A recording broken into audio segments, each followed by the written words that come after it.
so much for joining us this evening for a conversation with Kemi Alabi on their book, Against Heaven.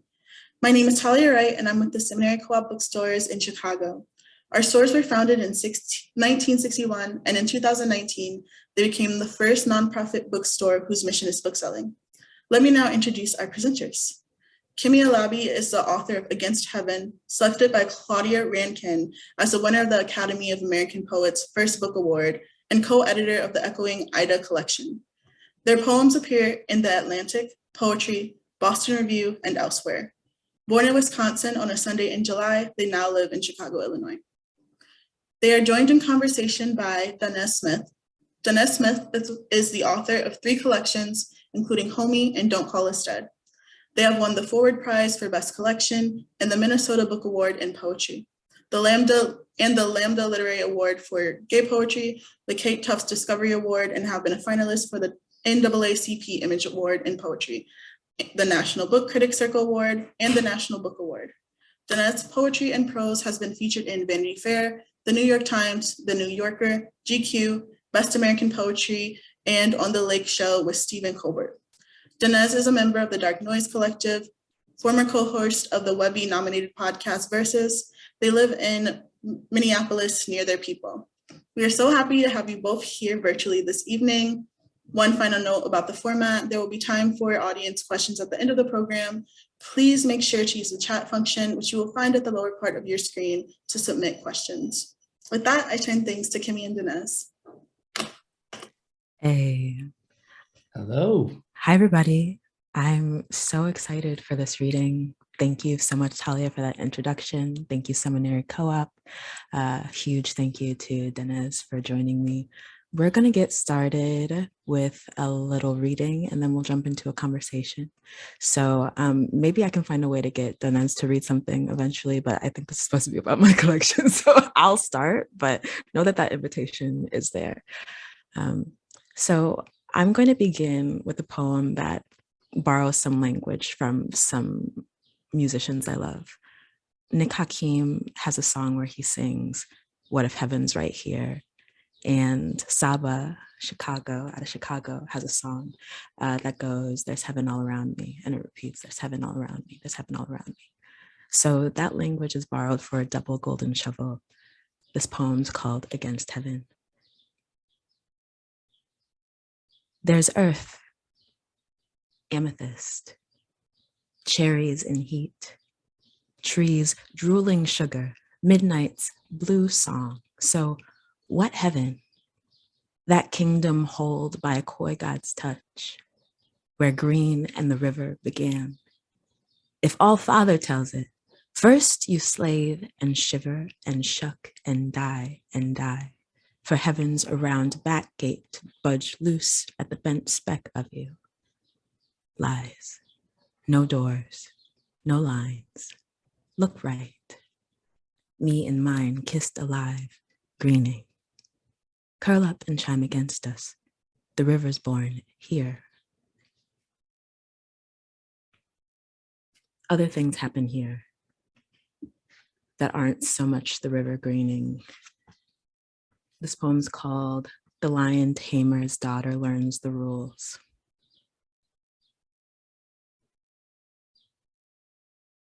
Your body is the inside of the nearest man's fist. Walk to the store and back without disappearing. Pick one, poop, leash, whip. When someone bumps into you, roll the die. Even, apologize. Odd, apologize. Pick one, circus, zoo, parade. Pick two, missing, gutted, stuffed. Your voice is a sidewalk crack, keeper of the mother spine. Speak and it breaks. Scream and poof, salt. Pick one. Pass. Pass. Pick two. Pass. Pass. Winner takes shape. Loser, salt. To start.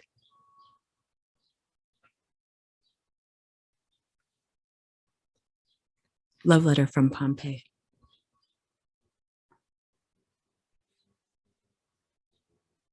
How many years since our ground last split open and shook? Remember how that quake made us dance without moving our feet. Our song is a crumbling world, all the bedrooms unwalled and on fire. Think Vesuvius.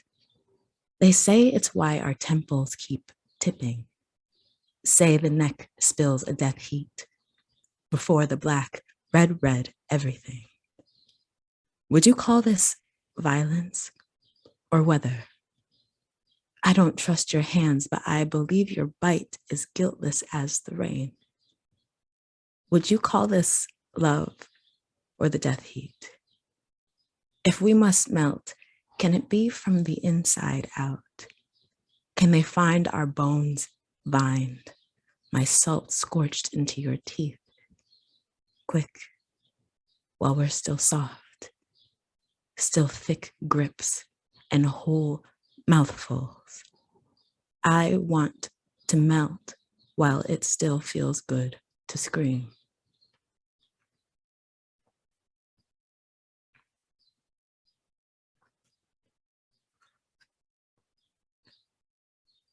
While it still feels good to scream. I think that takes me to this next poem.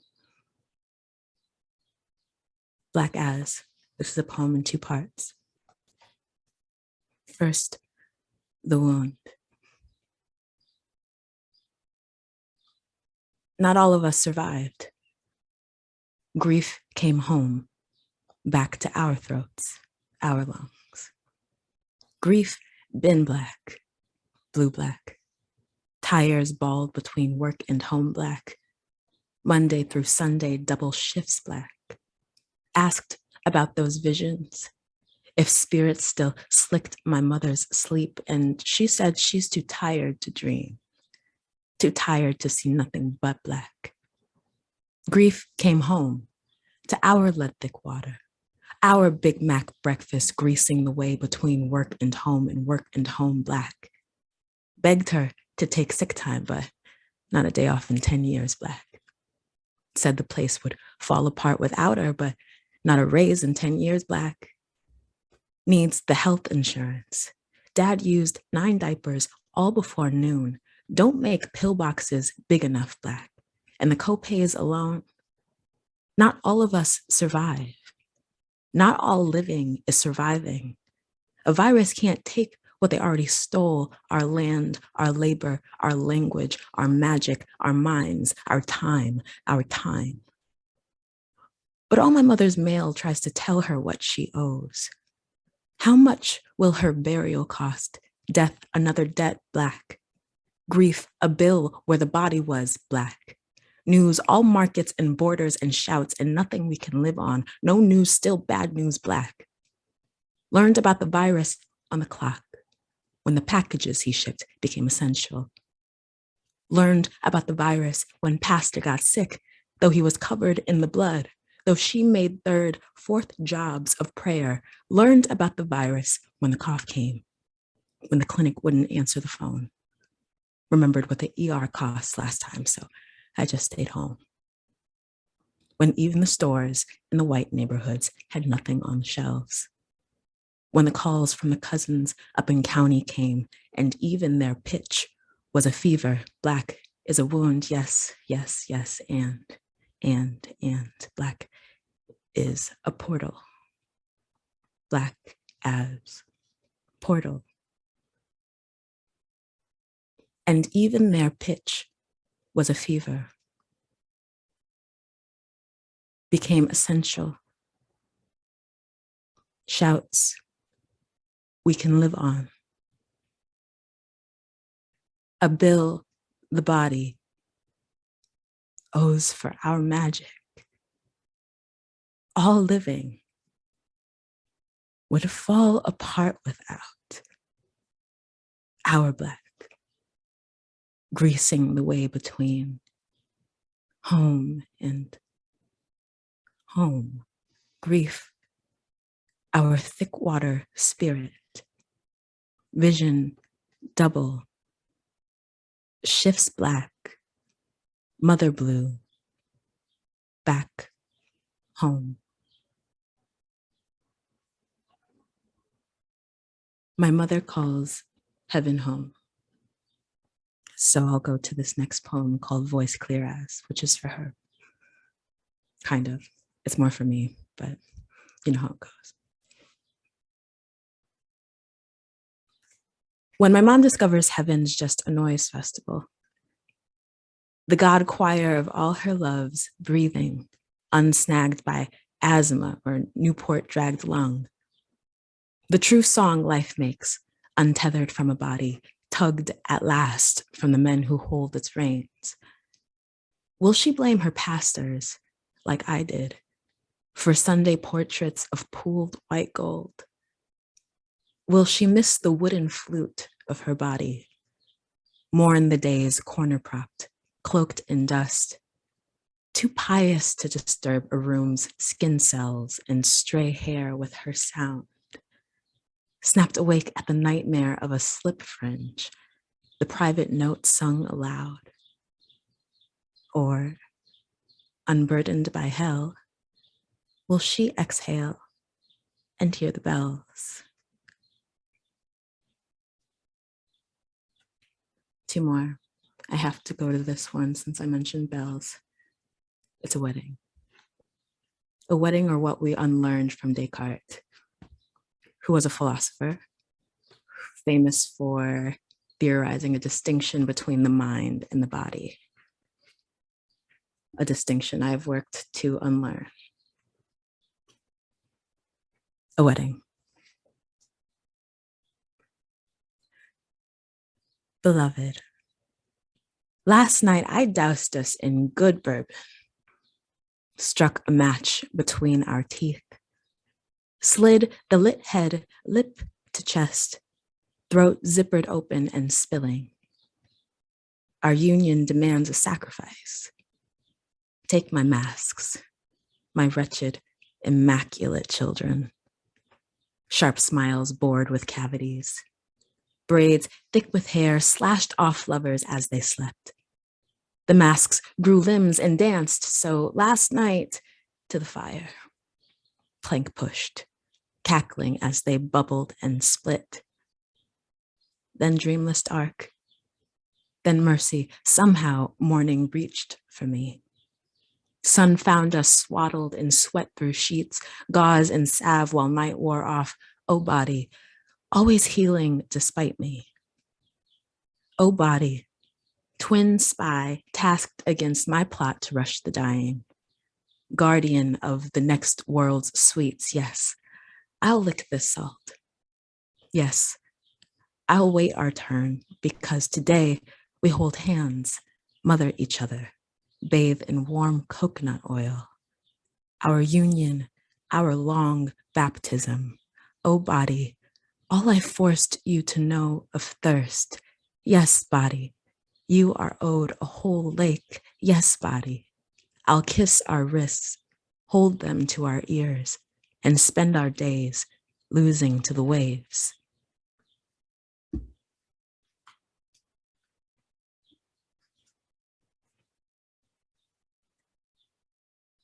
I'm going to read one last poem and then dive into this conversation with one of my favorite poets, Danez Smith.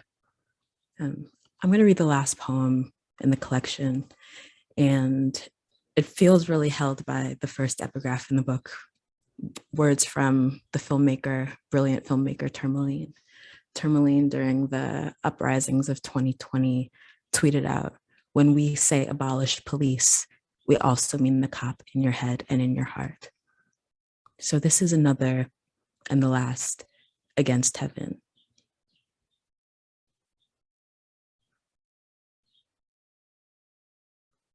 I used to pray to a man-faced God, kept his whip beneath my bed,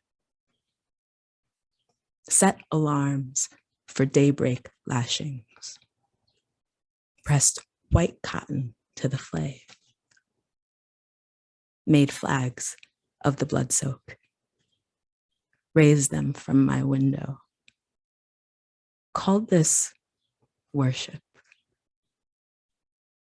dreamt heaven a jury small as a county where nobody looked like me, Winged bailiffs plucked my cuffs to trap my cousin in a hot coal cage. Call this roulette freedom, licking my raw wrists. Which kill blew my tatters down, peeled me to the blackest jade, remothered me to the squad car blaze, loot and shard my siblings now. Which kill? Forgive me. I feared the devil's prison, misfaithed the sheriff in the sky. Why? Which kill? Forgive me, family. I miscountryed our swarming anthem of my true homeland. Heaven and hell are the same empire, half-slipped, gasping, clutching our hems, ungoverned by the lie, with fists and flames, we cleave. Woo! Lord Jesus, Kim. Oh my, well, Lord us. Not even You can Jesus. call on him if that's who you I call on him. I believe in him in a, it's all in a good. higher and wider thing, but that's still the language I know to call on. My Lord. I read that poem to a couple of poets, one of them being Aisha Kamara, who's in the group, who's in the chat right now. Just because we needed to hear that. Wow, what a poem, what a poet. Thank you so much for blessing us with that reading and for having this conversation with me today and with all of us. This book is truly a blessing. Truly, truly a blessing. It's a poetics, it's a war cry, it's a much needed compass for the world that we're headed into, I believe, and I'm so excited to talk about it. I think I want to start in the world of that final poem, and in going against heaven, right? Because I know for me, right, being the Baptist born child that I am, when I see against heaven, I say, ooh, child. And I know, yes. From what's peaking in those lyrics, that there was once a time where you were a student and a lieutenant of that same heaven that you're now. Perhaps, yeah. Perhaps. And so I want to know, when did the turning back from that particular type of heaven come for you, and how did your work as a poet and as a writer transform once that against thing was happening? Thank you for this question, because no one's quite asked as plainly as you just did. I grew up Baptist, going to my uncle's church. My uncle's a bishop.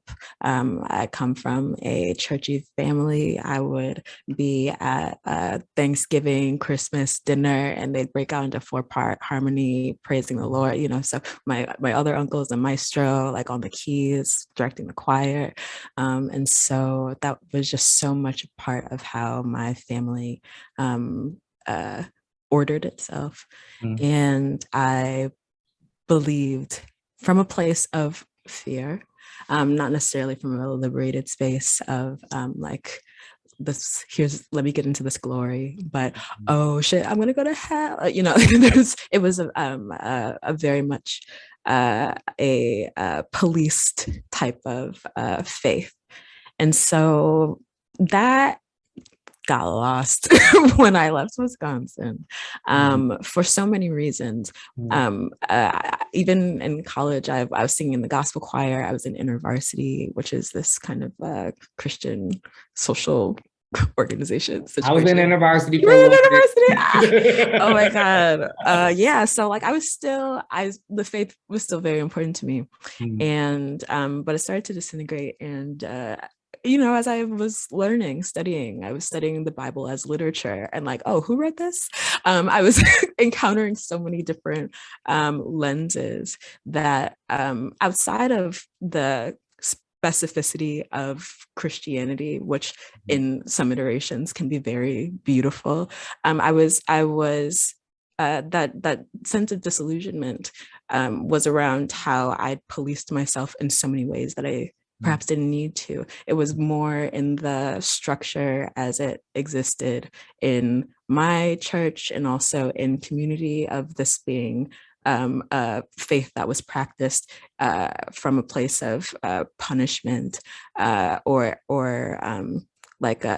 all of the, I will never forget, we were at MIT, my choir, doing a performance, and one of the best soloists, who was also very flamboyant, I would call him family, right? That queerness felt really alive to me, and in front of everyone was denouncing the spirit of homosexuality and how, the Lord had delivered him from the sins of this desire. And I left mid-performance. I was like, oh, I can't have anything to do with this. So as I was coming into my own sense of self and seeing how this faith that was very close to me was actually being wielded against me and other folks, I was like, okay, I actually need to rediscover the divine. Did I? No, I slipped into existentialism and it was bad. But but for this collection, I found a journal as I was pulling poems together, and maybe 10 years ago, I wrote a note to myself, like, you got to stop writing about God and sex. You have to stop. And then I looked at all my poems. I'm like, that's what all these poems are, though. Still, like, what am I trying to, what is it? What is so important about this? And at the same time, I was working in the reproductive justice movement. And as we can tell from just this latest Roe being overturned, there's so many ways that Christian hegemony governs this country, even if you don't practice. There's so many ways that some bedrock ideas of obedience, this kind of a paternal figure, and the rules, the laws of the land being shouted down from on high, and everyone being coerced to obey. That's baked into the architecture of this country. And so, and even at the time in 2020, when abolition was really coming alive as a possibility here on this land, the idea of law and order being baked into Christian hegemony, and how can we arrive at abolition without unearthing that layer, that architecture that actually frames most of our collective common sense. So it felt really important for this collection to touch on these things from that place. And against heaven being pretty, that language is intentionally perhaps blasphemous, but I wanted to engage with the idea both from an oppositional point of view and also from against, as in right up against, like, what is it here that is the divine? That first Against Heaven that I read, holding that, I think the most, the last Against Heaven I read was the first one I wrote, but then I needed to explore it from different perspectives, from different angles. And there's so much about this earth that holds all of the divinity that I'd been seeking through some of these other means. And I wanted to be able to hold that in the collection and some of the Against Heaven poems too. Word. That's maybe a long answer to your question. No, that is beautiful. And I think it does that. I mean, that's that compass I'm talking about. I think, I hope we're finding new heavens, or rather the divine possibility of now, as we look to each other as co-conspirators in the moment, that, we're really gonna need to hold on to each other. And I feel marching orders coming out of that last poem, to be with one another, to find that divine in one another, to take down these old and shattered institutions that don't serve us no longer. Never really did. Never did. And so how can we, with the flames in the fist, right? Be ungovernable, and actually build that utopia now. Maybe not utopia. Maybe that's a false ideal that the other institutions want us to believe in too. But if all routes, all plans end in some type of failure, why not plan toward that utopia, knowing it's not a point that we will arrive to, but it's the limit that we approach and never quite encounter. But if we'll fail anyway, might as well fail in that type of striving. I always have to bug back when people are like, don't shoot for utopia. I'm like, but then shoot for what? What is it? I'm like, we're already in dystopia, so like, what else do we go for? Right. Let's just be clear what we're trying to aim for, knowing we're gonna not quite make it there. But I'd rather not make it to utopia than not make it to the negotiated middle ground. Amen. All right. So I want to ask, before we get too far, I want to ask about something that happened in the reading. So when you were reading the poem Black Ass, in between wound and portal, there was a bit of language that you had said that wasn't on the page, and it sounded very poemy to me. And and I'm interested in that. I also remember when I published my first book, there were like things I would do that were exactly scripted, as the book said, right? Yeah. Choices I was still making sort of after publication of the book, or just things that the performance, that orality, that tradition allowed for, that that didn't make it into the, into the paper thing, right? I wanted to know, what doesn't or can't the page hold for you? What are we? Who else is this poet that we're meeting right now, that we're talking to right now, that the page cannot evidence? Yeah. Oh, I have such a contentious relationship with the book object, I'll have to say. And because I do think that poems live in the air. And there is, I had to actually use some BDSM frameworks to understand how I connect with this book. So Please say more. Right. So as I was releasing these poems, I had to figure out, like, who's the dom and who's the sub here? Like, who actually, like, what is my relationship to the poem as it lives in the air, the poem as it lives at text, and then me, the poet, who's not actually like, any either one of these things. And because there's the static nature of the poem on the page doesn't actually vibe with how poems live for me, but understanding that this book object, I'm calling my little sub, it's going to go out into the world, it's going to take its little beating, it's going to love it, right? Like, it's going to like just lap it all up, right? And I'm objectifying these poems that don't live here, actually, but this is the kind of objectified version of them that's going to be static and of service to both me, the poet, and the poems as they live in there. So here they go. And via performance, I'm actually I'm not even the real dom here. The dom is the poem as it wants to be, like, as it wants to emerge that day. We're just a gracious couple. Isn't that what all poems are? We're just gracious little cuckolds for the right. So it's not that I necessarily cut things for it to live on the page, but and it's so much harder also virtually to tap into that aliveness of the poem as it lives in the air. But I'd like to be able to play. I think that, musicians, when, I'm going to a live show, they're not doing the studio version of all their cuts, right? Because there's the opportunity in this exchange to find new space to play. And I just don't want, just because it is a book object now, to these poems can't grow or mutate in some type of way. So yeah, sometimes something new comes out. Amen. This is bringing me, I had written down a question about the idea of mess.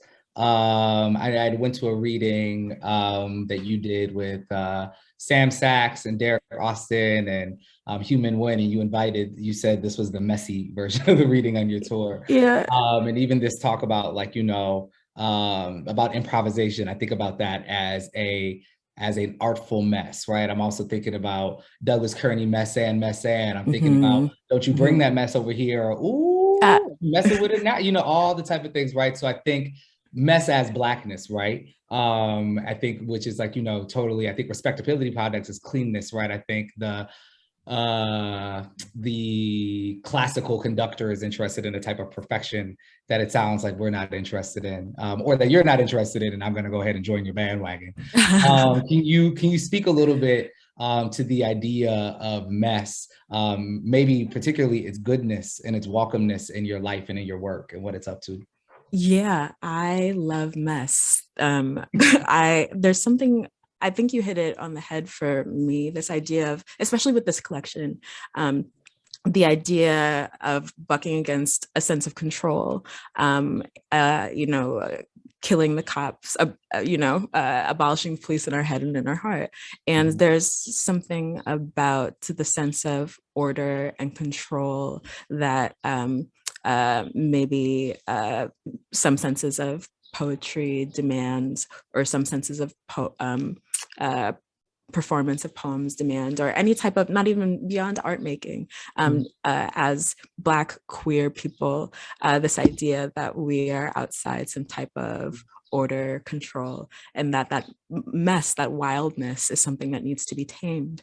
So much, taming is a theme that comes up really explicitly in some of these poems, through the Lion Tamer's Daughter specifically. And that arc is really, there's my dad would tell me this pseudo history about how, man tamed the lion and became king of the jungle, right? He would tell me this so often, naming this kind of like a way that we have exerted power over nature to become rulers of this earth, which is also an idea that's really baked into Christianity, thinking about, like who has inherited the earth, like what is everything for? This power over relationship that, for some, and through the Lion Tamer's Daughter series, is happening through this forced taming, this power over relationship. And so when I think about the beauty of mess, the beauty of wildness, I think about it, that power over relationship vanishing.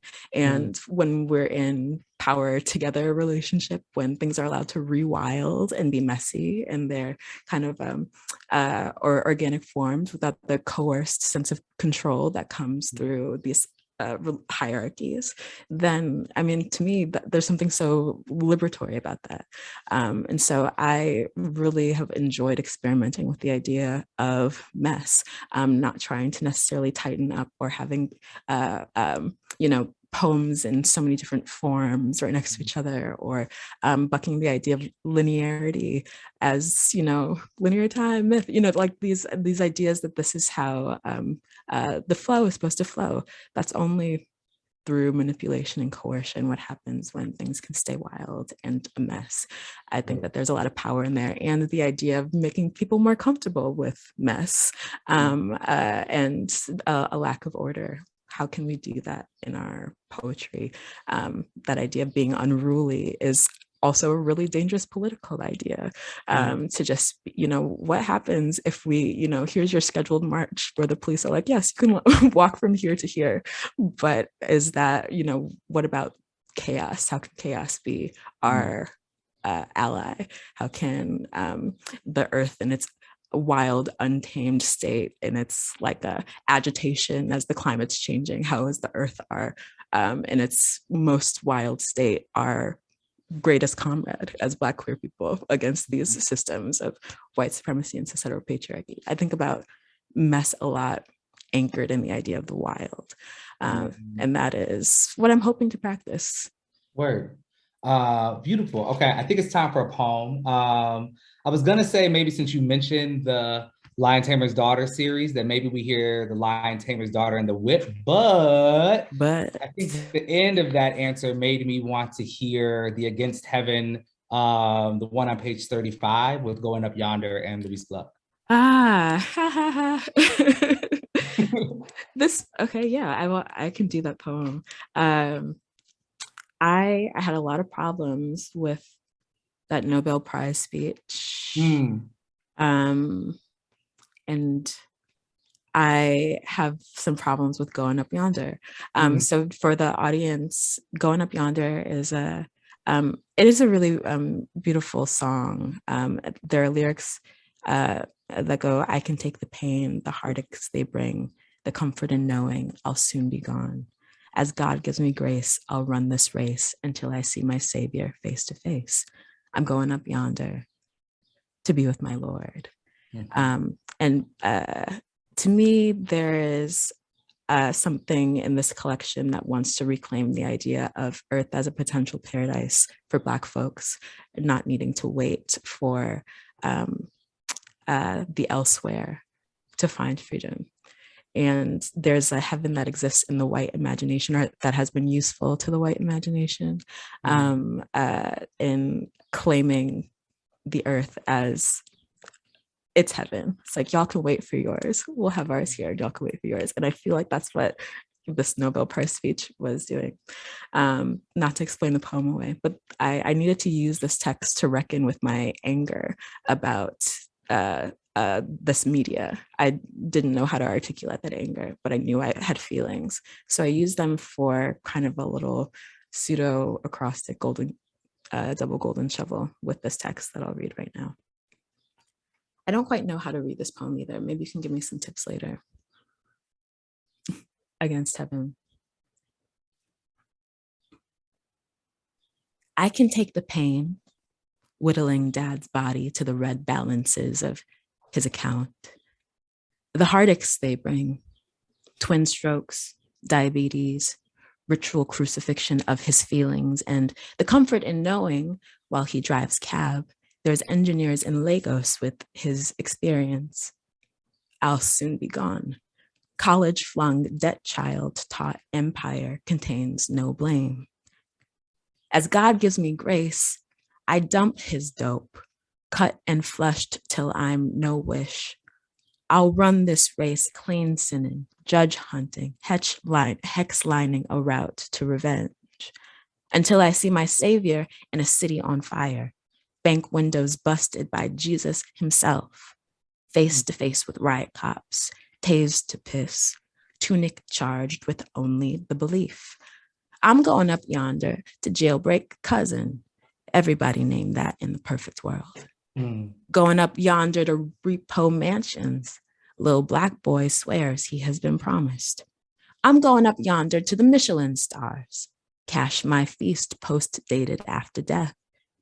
Going up yonder to the Ivy plantation. Hood dad so he will be recognized.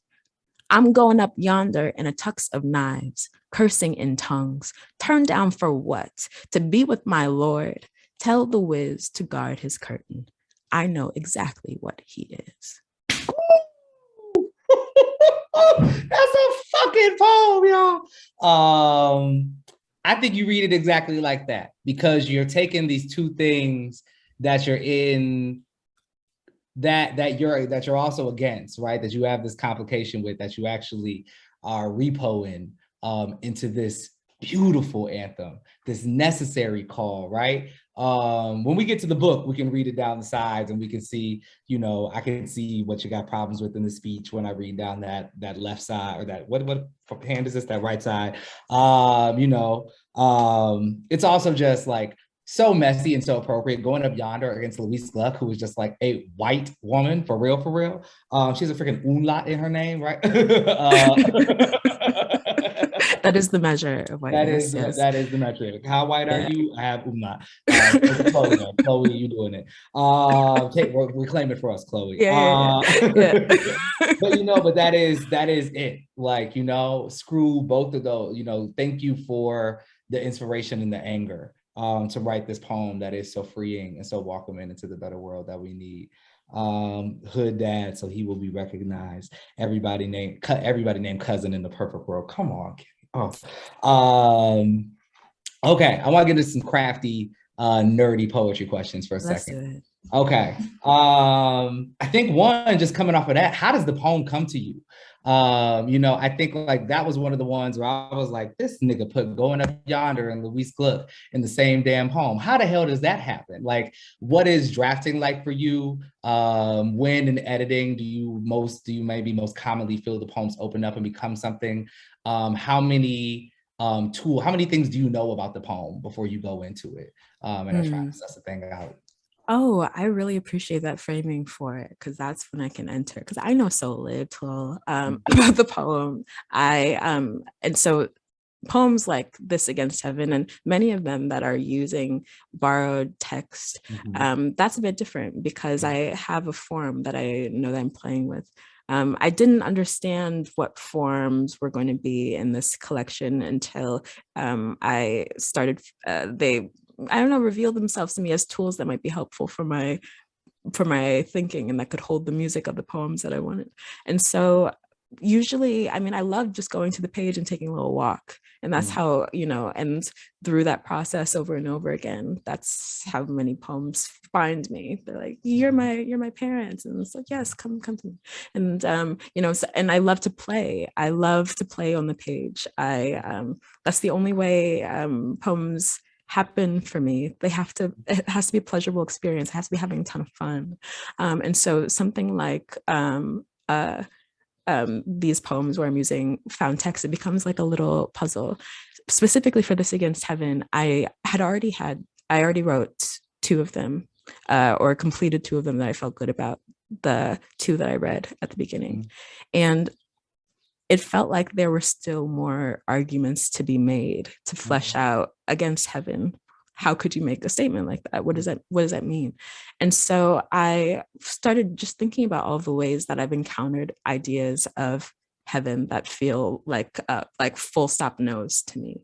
Like I'm so there was so much media that I was listing, like where I would encounter an idea of heaven and go, no, that isn't the idea I'm trying to unravel. And so when I had this gospel song, and you know, I had maybe like in my notebook there were a few other things that I tried to construct this out of. There was like a Missy Elliott song, I think, because it was just like I was like, I could pair this with like just like full on freak music, like just like full on buck wild, to merge the two ideas of Against Heaven, like one being very centrally up against and the other being oppositional. But then when it was really the language of the speech and this gospel song that were just so like fascinating to me. And I was playing with where I could place them, and eventually you just have to start experimenting. So they were, you know, it's like, here's the beginning of the bridge, here's the end of it, and how do I get across? So it became a fun exercise and revealing what I thought. All I knew was kind of this, and what I usually know about poems is somewhere in the body there's a libidinal urge to sing a song, to like have the lyric take me from A to B, A to Z. And then I go to a page and see like where the lyric wants to take me. And specifically with these poems, I just knew I wanted to engage in this kind of intertextual conversation, but I wasn't quite sure what I wanted to say. So it's definitely through the writing process that a lot gets revealed, and then I revise over and over again until I find the music for real, and I find the idea that wants to get pulled out a little bit more. Word. Beautiful. So illuminating and so useful, I think, too, for poets. Just an invitation to play and sing with the things that are charged for you. Folks in the chat, audience, we're coming up on the end a little bit, so soon we will also open up the floor for audience questions. So if you do have a question in the back or in the front of your mind, please feel free to listen. What kind of chat is this? We don't have a Q&A function, I think, tonight. So feel free just to type up your question in the chat, and we will be turning to those very soon. I just have a couple more questions. I mean, I have a lot more questions, but a couple more before we'll turn it over to y'all. Okay, also nerdy craft thing. This book is one, you're just such a good poet. Just such a good poet. Every line is just thick with such lush language. And I'm interested in this question in particular about your use of the kinning or the portmanteau, where just like, you know, when two words become one, when two become one. It's such a right tool in your collection. And I'm interested, like you were reading the love letter from Pompeii. And every time you said death heat, like just listening to it before I started following along on the page, that sounded like a moment of those kinnings for me. And then I had to look and I was like, oh, they're actually separate words, right? But then there's like blood soak in the final Against Heaven, and all these places we are inviting two words to meet in the middle of that space and become one. So for you, who is such an athletic and weighty poet within the space of the line, what makes I mean, maybe it's just intuition, but what makes the two words merge for you? And yeah, to just talk. Thank you for that question. Also, I'm gonna have to write in my journal like today, Danez Smith called me a good poet. That's what I gotta mark that. Make it great when you write it down. I want to maintain an oppositional relationship to the English language and its grammar. It's just like not a sufficient language to hold my ambitions or the music that needs to come from it, come out. And so I always want to play and like distress and bypass the rules of it that interfere with the music I'm trying to make with this language, like through the poem, right? I'm trying to find where, like, I think as Fred Moten said, like between the laws of meaning and music, that's where I'm trying to live. And so to live there, I gotta make words do some different things, right? Like, and so there's something about these pairings that you're discovering in the book that like, and this is not a new thing for poets or for people who've been wielding the English language. This is how so much poetry gets made. But it would like they're just opportunities to build the meanings that I'm looking for with the music that the poem requires, which to me is like, oh, perfection. Like that's just there's so much that tool does to meet that mission that Fred Moten very aptly named for me. Like as soon as I read that in an interview of his, I was like, oh yeah, no, that's what I'm also trying to do. And that requires a little manipulation of language for me, at least. Word, beautiful. I see a question coming into the chat and I just want to get to it because I think it's so good. Please, my apologies if I'm pronouncing your name wrong, but Samir asked, hey. you're already one of my favorite poets in college, and it's incredible to see how much you've grown as a poet since then. What's the biggest difference between Kemi the poet in 2007 and 2022? And so good to hear you read again. Oh man, I have to send a lot of love to you for creating a space where I could practice poetry in the first place. You Speak for Yourself was such a beautiful poetry community that allowed. Which college was this, by the way? Oh, I hate this place, so this is not. No one go there, but it's Boston University, and I think the primary difference is that I've read a ton. I've read a ton and I've written a ton, and really, I feel like the poetry is coming from the same place. Like right now, for example, I'm struggling to return to my beginner's mind and I locate the kind of somatic place where my poems begin. After this book came out, there's like this little bit of a limbo where I'm trying to just return to that place. And I feel like it's returning to the same place 2007 Kemi got their poems from the same place like 5-year-old Kemi was pulling poems from. Like, here's this language I have, and here's the musician in me without another instrument. And how am I wielding this language to like move through this libidinal urge I have, or through these observations that I have. It's always been the lyric for me, like I've tried to be a narrative poet, and I've tried to go in the direction of story, but it's always been like sound and form, and image happens in there too, but sound's always been the primary motivator. So it's really just all I've read and all the terrible drafts, all the poem trials between now and then. But I think there's a clear through line. Very beautiful. Keep those questions coming, y'all. If there are some more. I want to ask you, I know you have a contentious or sub-dom relationship with the book itself, but there's some really strong choices just even as the book object. Like there's these Black pages where we get poems like The Virus. I believe there's 2 moments, right? The other one is in Against Heaven.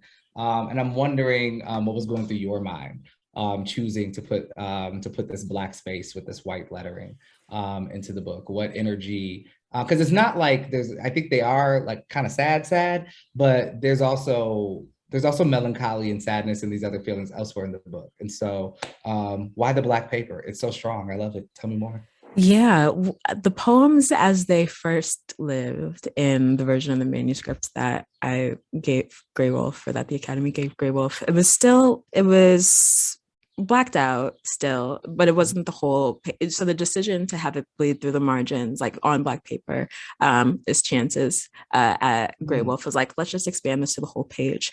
But these two blackouts for folks out there are news stories that are operating like erasures, but instead of the erasures having just like the white space where the text would be, that's black space.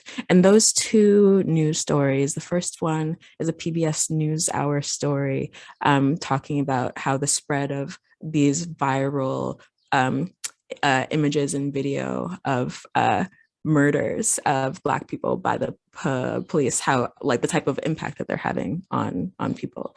And the second news story is a local story about the rise in suicides of Black people. And how there's a steep rise and no one can do anything about it. So both of these news stories were about Black death, but in not in the ways that they're impacting the mind, impacting the spirit. And I wanted to find the poems in these news stories, knowing that there's, while they were giving us the facts, there were other meanings that were hidden underneath. And while there are no answers to those questions that those news stories were raising, there were still observations. And so like, I don't know, I liked the idea of this Black light, you know, like what can be revealed if I'm taking away the journalistic language of these stories that are talking about the existential crisis of Blackness, of anti-Blackness. And so the decision so they were already taking up the full page. It was already this white lettering surrounded by Black, but the decision to make it just, bleed throughout the margins was chances. Yeah, the idea of the Black light coming on and what actually is here for real outside of the facts and figures of this news story felt really important to me. Word. Shout out to Chance for a good idea. I knew that they were erasures, but I don't think I quite connected. I knew they were erasures, but I didn't connect this idea of like, instead of like the little black boxes of text that's erasing, like really putting that out there. Oh, you're a genius, and I'm glad that you got a good editor that could help amplify that. All right, I see two more questions, or a couple more questions in the chat. We'll try to get as many as we can. Aisha is asking you, do you have any particular artists or songs or sounds that you move towards when writing? Are you going for a mood or focusing on the mechanics of the song, bass, rhythm, etc.? This is me being nosy about your playlist. Music is so important to me. Like I've said a few times, I kind of consider myself a poet by way of being a field musician. There's so much that music can do. And I feel like first and foremost, when I'm entering a poem, I'm curious about mood. And I think that music can hold this. I won't say that I start my drafting with music. That's not usually what happens at all. I actually really love the type of silence where I can access a little something else. But my musical traditions, I grew up in a house where my mom's playing like gospel exclusively, and my dad's got, Fela, Ebenezer Obey, like all of these like Nigerian artists. And so in that, I'm thinking of like a lot of like poly vocal, like very like syncopated rhythms, thinking about harmony, like just like really lush, rich sounds through music that's trying to like conjure, like that's music that's like a spiritual technology music that is like a way of talking. We had talking drums in our house, like the idea that these rhythms were actually the mode of communication, that sound itself is making its own meaning outside of the like lyrical content even. And so that's always the music that I'm gravitating toward. And hopefully like it's the idea of the sonic as power that is driving the poems through this type of lyric knowledge, since that's so much the musical traditions that I come from. And then like, as far as the playlist for Against Heaven, that came later when I was revising, and I'm like, okay, actually, like, let me get clear, like, how are the moods going? Like, so it was definitely more mood. And then there's so much literal like lyric content in this book. I'm snatching lyrics from so many different songs. And so they just live in my consciousness, songs, so much. And I always want to be able to engage with lyrics as they exist in music, because they help me stay with the lyricism in my own poetry. Beautiful. There's also, there's definitely a note section. So like, go ahead and like, go back there. I don't know if you actually evidence too much of the music you're listening to. No, I really don't. Yeah. It's a slim note section, because it could be like a whole book, all the different notes. But I was like, what's essential? And also, I'm not trying to like, the experience of the sound of it is like, that's what I want you to hold on to. All right. Let's see. I think we got time for one more question. Let's see. Threa, what's up? I think I'm gonna go to this one by Saman though, just in case there's any younger writers in Sanam. I'm sorry, baby. Just in case there's any younger writers in the room, I think this might be some good marching orders. So hey, Kemi and Danez, thank you for this conversation. Kemi, I'm wondering if there are things that help you keep your fluency with writing if you in your practice, craft, and ritual. Do you come to the page only when you have a question you're turning in your hands? Do you lean onto discipline, writing exercises, reading as a runway, or are there practices that happen off the page that bring you to the page? I'm struggling to figure out how to honor my relationship with poems when so many things pull me away from it on the small and large scale. Love you. Love you too. I do not lean on discipline, but that's because I'm not a disciplined person, and I have to honor who I am. There's this book called The Wisdom of No Escape by Pema Chodron, who is this like Buddhist practitioner, and she writes about there are 4 horses. There's the excellent horse, the good horse, the poor horse, and the very bad horse. And before even launching into what they mean, most people are like, I want to be the excellent horse. And it's like, well, the excellent horse is the one who, before the whip even is in the vicinity, before the rider even gets to the horse, they're already ready to go. And then there's the very poor horse who has to feel the whip in their bones. Like, it's got to be cracking, snapping before they actually get going. And then, people after hearing that are like, oh, well, maybe I want to be the really bad horse. I want to have it. And she says, the point is to just know which horse you are. You don't have to strive to be any one type of horse. The point is to understand which one. And that's been really hard for me, because everyone's like, here's what your writing practice has to look like. It looks like XYZ. And I've been finding that in a big way. I've been, get to the page every single day, like write for this much. Like, I can't do those things. I actually have to, my practice has to start in my body, like, my ritual is mostly around my kind of like a embodied relationship to this living and my spiritual practices. Like, I have to get right. And I take a lot of walks. I walk every day. That's my practice. I think every day. Toni Morrison said that. I don't write every day. I think every day. And so I right now am in a period of like being really estranged from the page, and I have to make that okay. Like, actually, that's the horse I am. And there's so much. Not to say that you shouldn't always practice. I'm reading every day, of course, but I think that in our really capitalists, even as like divine as poetry can be, it can get subsumed by the same capitalist impulses to churn, push out, like be in a state of constant production. And so I'm trying to interrogate how that has also informed the ways that I feel like I'm perhaps undisciplined, or like not churning out enough. I'm not prolific, all these things. I've had to try to divorce the idea of being prolific from the idea of having a practice. So now I play with language every day. I'm like listening for the music of a line. I'm reading and I'm writing down lines that I love. I'm like asking friends for 3 words that I can use as writing prompts to like auto write for 15 minutes. But it's a buffet of options that I give myself. Like I don't even have to-do lists. I have task buffets, and I'll try to have like some like writing related thing on it. But I'm the type of horse that like I'm gonna need like the libidinal pull to get me there, and I'll be playing and reading in the meantime. But I'm not trying to churn out a poem a day. I'm not trying to lean on a type of constant anything. I have to give myself a lot of different variety, and maybe that's why I have a collection that has so many different forms. It takes so many different shapes because I go to the page in so many different ways. Wonderful. Thank you so much, Kemi, for the generosity of all those answers and the generosity and rigor of the work. You telling me I'm long-winded? Huh? No. You saying I'm long?